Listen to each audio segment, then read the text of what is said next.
안녕하세요. 각골의 떡천입니다. 제 영상은 항상 장수 농약 사과를 알리는 게 주 목적입니다. 여러분이 아시는 것처럼 장수에는 친환경 사과가 없어요. 다른 지역보다 약을 2배, 많게는 3배까지 할 정도입니다. 근데 장수 농약 사과를 사람들이 친환경 사과로 잘못 알고 있는 사람이 너무 많더라고요. 그래서 그 말도 안 되는 생각 버리시고 진짜 장수 사과가 농약으로 길러진다는 걸 여러분들께 알리기 위해서 제 유튜브는 존재를 합니다. 이제 제가 벌이 안 좋다 보니까 이제 많은 의견을 주시는 분들이 많아요. 네. 오늘은 그 꿀병의 질병에 대해서 한번 해볼까요? 여러분이 알고 있는 부저, 바이러스병 잘 알고 계시죠? 그래서 부저병에는 무슨 약, 바이러스병에는 무슨 약, 이게 머리에 딱 입력이 되어 있죠. 근데 그 부저가 어디서 오는지는 아세요?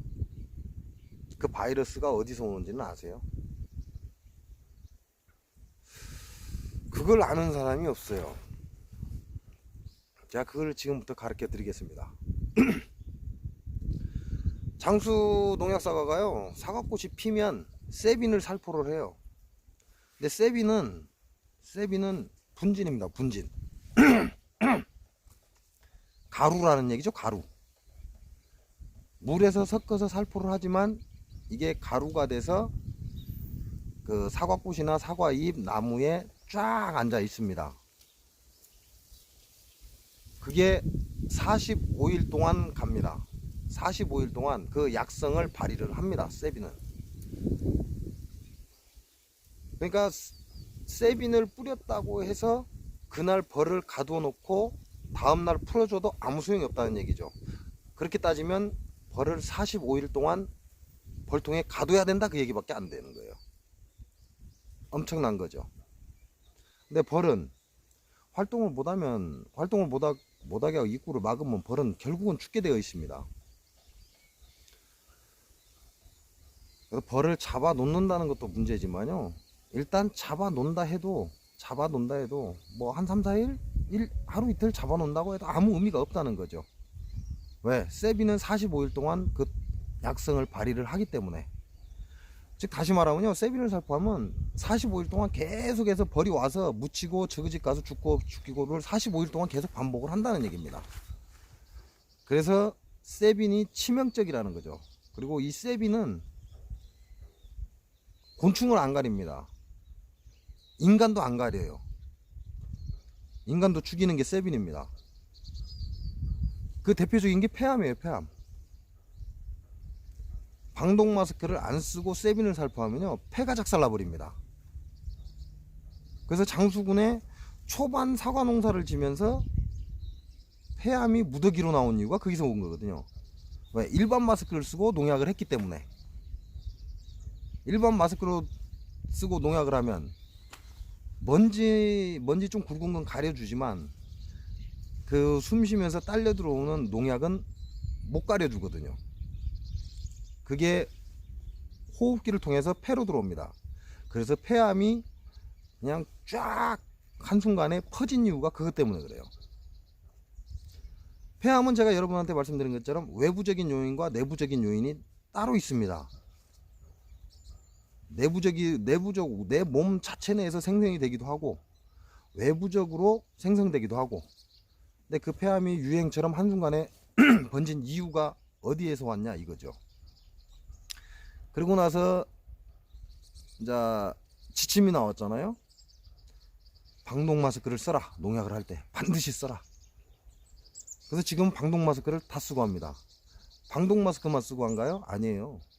우비까지 걸쳐 있고, 왜? 농약이 이게 묻을까봐 우비까지 걸쳐 있고 농약을 합니다. 옆에 사람이 지나가든 말든 그거는 그 사람 사정이고, 지만 살겠다고 우비 입고 방독 마스크 쓰고 그 조그마한 SS기 안에서 쭈그려 갖고 농약을 한다는 거죠. 쥐는 살고 싶어서. 제가 오죽하면 그런 헛소리를 하는 사람들한테 제가 그런 얘기를 했습니다. 그게 장수 농약 사과인이에요. 제가 그 사람들한테 그 얘기를 했어요. 당신네들이 그 농약에 사람이 피해를 안 본다고 얘기를 하니까 그러면 뭐 빨라고 방독면 쓰고 하냐, 방독면 벗고 해라 그랬어요. 니네들이 방독면 벗고 하면 내가 인정해 줄게 그랬어요. 근데 방독면 벗는 놈 한 놈도 없어요. 왜? 폐암 걸리니까. 정말 무서운 겁니다. 자, 세빈이 45일 동안 꿀벌을 죽입니다. 그러면 문제가 뭐가 생겨요? 벌통이 약화되죠. 벌통이 약화되면 새끼를 못 돌봐요. 새끼를 돌보지 못하기 때문에 결국은 봉충이 썩어 나갑니다. 그걸 부저병이라고 합니다. 간단해요. 부저는 딴 게 아니에요. 여러분들 막 지식적으로 막 자료 찾고 다 쓰잘데기 없는 짓이고요. 간단해요. 부저라는 건 애벌레가 앞에서 봉충이 됐는데 애벌레가 안에서 태어나야 되는데 그 안에서 못 태어나고 썩어가는 거죠. 그 이유가 뭐냐? 내역봉이나 외역봉이 관리를 해줘야 돼요. 열을 계속해서 내주고 35도를 맞춰줘야 돼요. 그래야지 이 새끼가 태어납니다. 근데 장수 농약 사과밭에 가고 외역봉이 죽다 보니까 축소가 되는 거죠. 산란은 이미 나가 있는데 산란은 6장을 나가 있단 말입니다. 근데 밖에서 계속 장수 농약 사과밭에 가서 죽어버리니까 이게 벌들이 6장 소비를 관리를 해야 되는데 못해요. 그러니까 넉장, 석장 이렇게 줄어드는 거예요. 관리하려고. 그러면 나머지 석장의 애벌레는 썩어버리죠. 그게 부저입니다. 태가 안 나요. 부저를 알고 있는 사람은 금방 알아요. 이거 부저네 라고. 근데 부저를 모르는 사람은요, 몰라요. 부저가 번지고 있는 걸 모른다는 얘기예요. 근데 가장 쉽게 알 수 있는 게 뭐냐? 산란판이 예를 들어서 봉충과 새끼가 5장, 6장인데 벌이 석장, 넉장 밖에 없다. 그러면 네 번째, 다섯 번째는 이미 부저가 시작됐을 것이다 라고 예측을 하시면 됩니다. 왜? 벌이 붙어서 관리를 못 해주니까. 그러면 그 봉충 안에서 벌이 썩습니다. 새끼가, 애벌레가.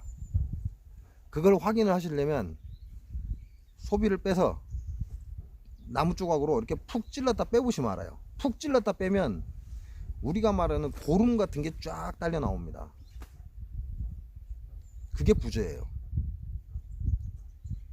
그래서 벌이 붙어 있지 않은 소비가 있다 그러면 무조건 빼서 불을 살르라고 하는 이유가 그겁니다. 왜? 부저는 세균이거든. 세균입니다. 즉 다시 말하면요, 박테리아라는 얘기. 박테리아. 그럼 부저가 번지기 시작을 했죠. 근데 내가 모르는 상황에서 부저가 쫙 번지고 있습니다. 그런다면 어떻게 되겠어요?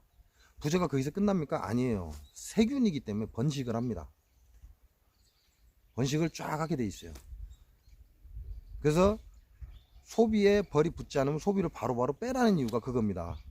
분명히 이제 개상벌이죠. 개상 2층벌이라는 얘기죠. 2층벌까지 올라갔다면 벌이 엄청난 양입니다. 왜? 저는 일반 개상을 올리지 않습니다. 일반 개상은 뭐예요? 밑에서부터 키워서 위로 한 칸씩 올리는 거죠, 소비를. 그러나 제 거는요, 안 그렇습니다. 반대입니다. 제 거는 다 끌어올려서 역계상으로 해서 벌을 키웁니다. 그래서 2층에는 꽉 차 있고 1층으로 이 벌이 쏟아져 내려오면서 증식을 해나가는 거죠. 그러니까 1층에 벌이 엄청나게 차 있다면 2층에도 엄청나게 차 있는 결과가 오는 거죠. 그래서 1층과 2층에 벌이 엄청나게 차 있는 상태에서 여왕이 밑으로 1층으로 내려옵니다. 내려와서 산란을 시작하는 거죠. 근데 1층에 처음에 외역봉에 꿀을 갖고 들어오면 1층에 1, 2, 3번에 소비에 저장을 합니다. 그래서 1, 2, 3번이 제일 먼저 착살이 나는 겁니다. 소비가. 그럼 세비는 45일 가니까 여기 명덩이, 지보리, 양삼, 이 개 호루들이 치는 세빈이 4월 28일에서 5월 2일 사이에요.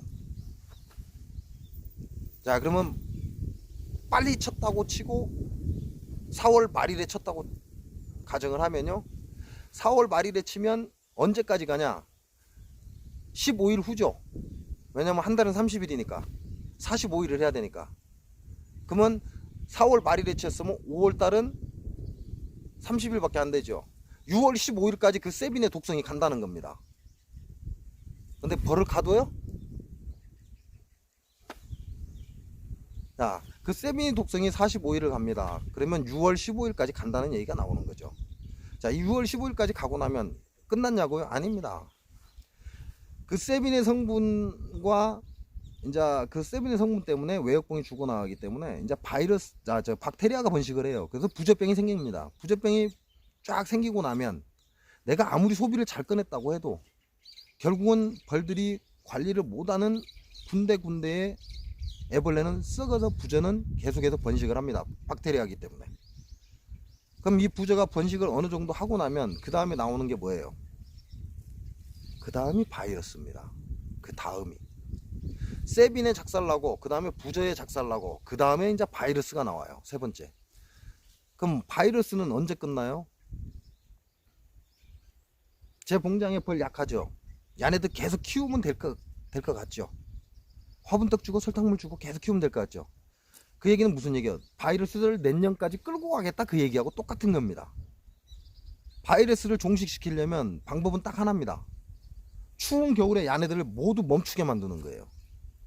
그래야 바이러스가 증식을 못합니다. 즉 다시 말하면 2019년 이 겨울에 바이러스를 여기서 종식을 시켜야 된다는 얘기죠. 합봉이요? 약한 벌끼리 합봉이요? 바이러스 잘 퍼지라고? 부저나 바이러스가 번식을 하면요 절대 합봉하시면 안 돼요. 절대입니다. 그건 하시면 안 돼요. 우리 벌 키우시는 분들 착각하시고 벌이 약해졌다고 합봉 함부로 하시는 거 아닙니다. 합봉도 기술입니다. 무조건 합봉한다고 되는 게 아니에요. 합봉도 기술이에요. 함부로 합봉하는 건 아닙니다. 더군다나 저처럼 장수 농약사가 세빈에 벌이 작살난 상태에서는 절대 합봉을 함부로 하시는 거 아닙니다. 그래서 제가 1년 간다라고 여러분께 말씀을 드린 겁니다. 우리나라에서 퍼지는 부젖병은요 외국에서 들어왔다고요? 천만에요. 개소리 하지 말라고 하십시오. 우리나라에서 퍼지는 부젖병은요 장수 농약사과에서 퍼뜨린 겁니다. 이해가 가시는가요? 왜? 제가 장수에 있잖아요. 제가 장수에 있어요. 저희 봉장에 부젖병이 없었어요. 누가 만들었어요? 부젖병 장수 농약사과에서 만든 거예요. 바이러스 누가 만들었어요? 장수 농약사과에서 만든 겁니다. 그걸 끝낼 수 있는 게 이 12월 달입니다. 내년 1, 2월 달까지. 그때까지 겨울이니까 바이러스를 지금 종식시켜야 되는 거죠. 여러분 바이러스 돈다고 하면 뭐하죠? 항생제 미기죠? 하지 마시라고요. 그거 지금 당장은 여러분의 약해진 벌을 살릴 수 있을지 모르지만 그 항생제 먹이다 보면요 슈퍼박테리아에 슈퍼바이러스 나옵니다. 그러면 그거 잡을 수 있을 것 같아요? 안 나올 것 같습니까? 계속 써보세요. 그 항생제 계속 한번 써보세요. 3년을 못 넘깁니다. 3년을 못 넘기고 슈퍼바이러스 나옵니다. 그래서 제가 약 쓰지 말라고 하는 이유가 거기서 오는 겁니다. 3년 안 넘어가요. 슈퍼바이러스 나오는데. 여러분이 모르시는 게 세빈의 독성이 얼마나 무서운지를 모르는 겁니다.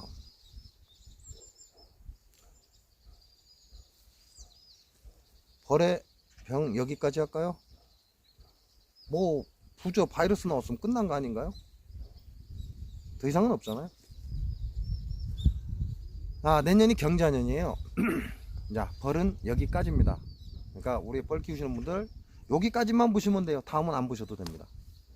다음은 벌에 관한 얘기가 아니니까 안 보셔도 상관이 없습니다. 자, 내년이 경자년이에요. 경자년이면 경금이라고 합니다. 갑을 목, 병정 화, 무기 토, 경신 금, 임계수. 그래서 십간이라고 하죠. 천간이라고 합니다. 천간. 하늘의 기운. 그럼 땅의 기운은요. 해자축, 임묘진, 사오미, 신유술. 이게 땅의 기운 12지라고 합니다. 근데 내년에 오는 하늘의 기운은요. 경금입니다. 경자년 했으니까 갑을, 병정, 무기, 경신, 금이라고 했죠. 경신. 근데 경신도 신금이 아니고 경금이죠. 그 경금은 양명초라고 합니다. 양명초. 간단하게 얘기를 하면요. 여러분이 칼을 숫돌에다가 기가 막히게 갈아 넣어 보세요. 가끔 한번 유튜브에 나오죠. 이렇게 자기가 만든 칼로 신문지 이렇게 싹 오리는 거. 칼을 기가 막히게 갈아서요. 날을 딱 세운 다음에 내 손끝으로 이렇게 싹 갖다 대보세요. 칼이 잘 갈렸는지 안 갈렸는지를 보는 방법은요. 간단합니다. 이렇게 칼을 이 날이죠. 칼 날입니다. 이게 칼 날에다 내 손을, 엄지손을 싹 갖다 올려보면 알아요. 칼이 잘 갈렸는지 안 갈렸는지. 그냥 이 엄지 지문 있는 쪽을 이렇게 살 갖다 올려보면 알아요. 이 칼이 잘 드는지 안 드는지. 내가 열심히 칼을 갈았는데 잘 갈았는지 못 갈았는지 알고 싶다. 그러면 여기다 손을 싹 갖다 꽉 누르라는 게 아니에요. 싹 갖다 올려보시면 합니다. 그냥 손만 이렇게 갖다 이렇게 싹싹싹 갖다 올려보면 알아요. 그러면 살기가 딱 들어옵니다. 움찔하는 그 느낌이 딱 와요. 그럼 칼을 기가 막히게 가른 겁니다. 그 기분, 그게 양명조입니다. 그 기분이 굉장히 날카롭습니다. 양명조라는 건, 양명조의 기운이라는 건 굉장히 날카로워요. 그리고 좀 까끄럽습니다. 사람을 못 견디게 옥죄이는 듯한 그런 느낌을 갖게 만듭니다. 그게 뭡니까? 가을날에 콤바인이 타작을 쫙 하고 나면 지푸라기죠. 지푸라기 바닥에 쫙 깔렸죠. 가을날에 지푸라기 굉장히 잘 마르죠. 그 지푸락을 딱 집어서 입안에 씹어 보십시오. 안에가 까끌까끌해서 미쳐버립니다. 그게 양명조금의 기운입니다. 칼날에 선 날처럼 날카로움과 사람을 미쳐버리게 하는 거, 어떠한 외압을 받게 하는 거, 사람을 깝깝하게 하는 거, 이게 양명조의 기운이에요. 그럼 어떻게 하죠? 피하게 돼 있죠.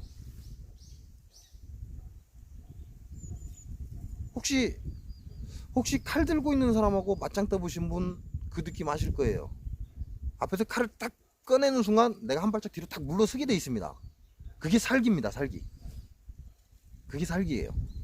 그게 경금이에요. 바로 앞에서 얘기를 하고 있는데 앞에서 칼을 딱 꺼내면 그 순간 그 살기로 인해서 내가 뒤로 한 발짝을 딱 물러서게 돼 있습니다. 누구나가 다 그래요. 그게 살기입니다. 그 살기. 그게 양명조의 기운이죠. 그럼 그 기운이 딱 들어오면 뭘 하게 돼 있어요? 피하게 돼 있잖아요. 나눠진다 이 얘기입니다. 나눠진다. 너그 편, 우리 편. 나눠지는 거죠. 그 얘기는 무슨 얘기입니까? 현재 양봉을 하고 있는 사람들이 올해 정석적으로 벌을 키워서 아, 이렇게 키우는 거구나 라고 정확하게 아신 분들은 내년에 버텨나갑니다. 근데 기교라고 하죠. 좀 양봉을 오래 한 사람들이 아, 이거는 내가 요렇게 해서 요렇게 만들어야 되겠다, 이런 상황이 안 맞으니까 하고 기교를 부립니다. 근데 이런 걸 따라 하신 분들은 내년에 박살이 난다는 얘기예요. 그럴 수밖에 없습니다. 그게 양명조금의 기운이에요. 그 기운이 그렇게 합니다. 나눠줍니다. 그 얘기는 무슨 얘기예요? 벌을 시작한 사람들이 내년에 나눠질 거다 이 얘기죠. 포기해야 될 사람, 계속 갈 사람, 이게 나눠집니다. 확실하게 나눠집니다. 내년에.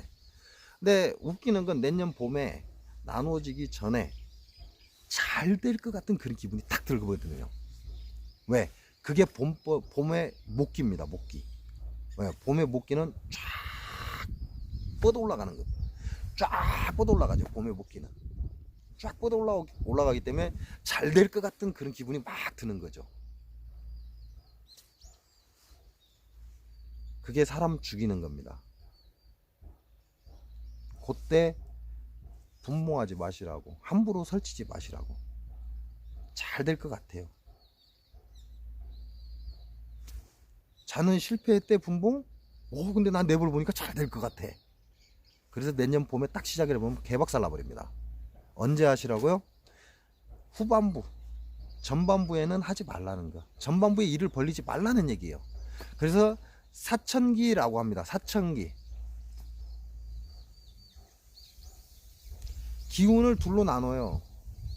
전반에 1, 2, 3, 4, 5, 6, 6개월 동안의 기운과 7, 8, 9, 10, 11, 12 이렇게 전반부, 후반부로 나눕니다.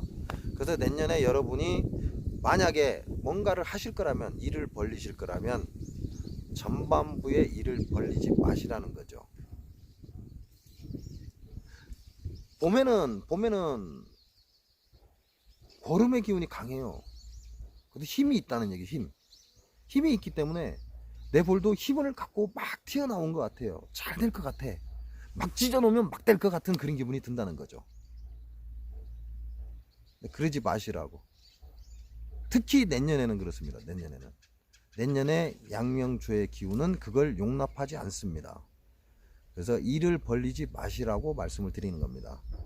그러면 내년에는 언제? 내가 하고 싶다면, 내가 현재 있는 벌을 내년에 늘리고 싶다면 언제 늘려라? 후반부에 늘리시라는 거죠. 6월 이후에 늘리시라는 얘기가 나오는 겁니다. 6월달 이후에. 그러면 6월달 이후에 넘기면 어떻게 될까요? 6월달 이후에 늘린다면 그러면 커질까요? 못 커집니다. 7월달부터 벌을 쪼개면요 커질 수가 없어요. 7월달에 벌통 하나 갖고 두세 개씩 찢어놔 보세요. 다 죽어버립니다. 그 가을에. 그럼 살릴 수 있는 방법은요, 딱 반만 째는 거예요. 딱 반만 째면 괜찮습니다. 2배로 늘리는 건 상관이 없지만 3배, 4배를 늘리는 사람들은 올해처럼 박살 날 거라는 얘기를 하는 겁니다. 그래서 내년 경제하년에 뭔가 일을 지금 생각하고 계신다면 전반부에 하지 마시라는 거, 후반부에 하시라는 거. 이 벌도 마찬가지입니다. 전반부에 함부로 건드리지 마시라는 거. 내가 분봉을 하고 싶으면 내년 후반부에 분봉을 하시라는 거. 그래야 살아남습니다. 그냥 그 기운을 느껴보고 싶으면 간단해요. 어렵게 생각하지 않으시면 됩니다. 그냥 마른 풀 입안에 놓고 지푸라기 입으로 씹어보고요. 그 다음에 부엌에 가서 칼을 열심히 갈아서 그 위에 손가락을 탁 올려보세요. 칼날에 손가락이 닿아야 돼요. 닿아서 약간 힘을 줘야 됩니다. 그럼 그 살기가 손가락에 싹 전해져요. 그럼 잘 갈렸다, 못 갈렸다 라는 건 압니다. 그때 잘 갈렸을 때 그 느낌이 딱 왔다 그러면 그게 양명조의 기운입니다. 즉 금기라는 얘기고요. 천간은 금이 경신, 경금, 신금이라고 얘기를 합니다. 신금은요, 내년 내후년이 신금이죠. 신금은 이미 만들어졌기 때문에 그렇게 큰 영향이 없어요. 신금은 이미 목적이 정해져 있다는 얘기죠. 신금은 이미 목적이 정해져 있기 때문에 상관이 없습니다. 그러나 경금은 목적이 정해지지 않은 거죠. 즉 다시 말하면 내가 물을 떠서 마시려고 물을 뜬 거냐, 아니면 농약 타려고 물을 뜬 거냐, 이거예요. 경금이라는 건. 경금이라는 건 내가 물을 한 바가지 팍 떠서 안 정해진 겁니다. 내가 마실 건지 농약을 탈 건지 정해지지 않은 걸 경금이라고 해요. 근데 내가 마실 거라고 물을 떴다면 이미 정해졌잖아요. 내가 마실 거라고 정해졌기 때문에 상관이 없다는 거죠. 그러면 내가 물을 한 바가지 떠서 장수 농약사과에 살포하려고 농약을 타려고 물을 떴다. 그러면 이미 정해진 겁니다. 그러니까 큰 문제가 없어요. 그게 신금이에요. 근데 경금은 정해지지 않았습니다. 내가 뜬 이 물이 먹을 건지 농약을 탈 건지 정해지지 않았다는 얘기죠. 무서운 거예요, 이건. 왜? 내가 여기서 뭘 타서 누구를 줄지도 안 정해져 있는 거예요. 뭔 짓을 할지 정해지지 않았다는 얘기예요, 경금이라는 건. 어떠한 목표가 딱 정해져서 물을 뜬 게 아니라는 얘기야. 물을 떠놓고 이걸로 뭔 짓을 할까 하고 준비하고 있는 게 경금입니다. 그에 반해서 신금은 이미 내가 뭘 해야지, 나 먹어야지 하고 깨끗한 물을 떠오는 거죠. 그래서 먹는 겁니다. 그래서 신금은 이미 정해져 있어요. 뭘 할 건지. 그래서 무서운 게 아니에요, 신금은. 그러나 경금은요, 그렇지 않다는 겁니다. 물을 한 바가지 딱 떠갖고 내가 뭔 짓을 할지 이제 꾸미고 있는 거죠. 지금부터 꾸미는 겁니다. 물을 떠놓고. 물을 딱 떠서 내가 뭘 해야지 하고 물을 뜨는 게 아니라 물을 딱 떠놓고 요거 갖고 뭔 짓을 할까 하고 생각하고 있는 게 경금이에요. 그래서 무서운 겁니다. 이 물을 독사한테 주면 독이 되겠죠. 독사한테 주면 독이 되겠죠. 아직 안 정해졌으니까 경금은. 소한테 주면 우리가 먹을 고기를 육성하겠죠. 그게 경금이에요. 정해지지 않았다. 그러나 그 기운은 굉장히 무서운 기운이라는 거. 여러분이 주방에서 칼을 딱 들어봐요. 내가 주방에서 칼을 들었어요. 뭐 하려고 들었어요? 반찬 쓰려고 칼을 들은 거잖아요. 이미 정해졌잖아. 그죠? 이미 정해졌어. 주방에서 내가 칼을 뺀다는 건 파우를 쓰려고 칼을 뺀 거예요. 이미 정해졌어요. 그건 신금이에요. 근데 도둑놈이 부엌칼을 들고 있는 건 정해졌어요? 안 정해졌습니다. 정해지지 않았어요. 도둑놈이 부엌칼을 딱 들고 있는 건 정해지지 않은 겁니다. 이건 찌를 수도 있고 위협할 수도 있고 그냥 들고만 갈 수도 있고 저그 집에서 반찬을 할 수도 있고 뭐든지 할 수 있다는 얘기죠. 도둑놈이 도둑칼을 들었을 때는 뭐든지 할 수 있다는 거죠. 어떠한 짓이든 할 수 있다는 얘기입니다. 그래서 준비되지 않은 것, 뭘 하려고 계획이 없는 것, 이게 경금입니다. 굉장히 무서운 거예요. 경금 조심하셔야 됩니다. 함부로 뭘 해서도 안 되고요. 우습게 생각해서도 안 됩니다. 그래서 내년에는 여러분이 뭔가를 할 때 충분히 생각을 하고 충분히 계획을 하고 그리고 그래도 해야 되겠다. 그렇다면 후반부에 하시라는 겁니다. 전반부에 하지 마시고. 이해가 가시는가요? 제가 최대한 쉽게 설명을 한다고 했는데 이해가 가실지 모르겠습니다. 그게 하늘의 기운 경금이 하는 일입니다. 그러면 내년에는 경자년이죠. 자. 지지의 기운이 자라는 거죠. 근데 자는 수입니다. 수. 오행의 수를 뜻합니다. 금은 오행의 경은 오행의 금을 뜻하지만 이건 천간이죠. 그러나 자는 경자년 하니까 자는 지지입니다. 땅의 기운을 뜻하는 겁니다. 자는 자수라고 합니다. 16수라고 얘기를 하죠. 숫자로. 자수.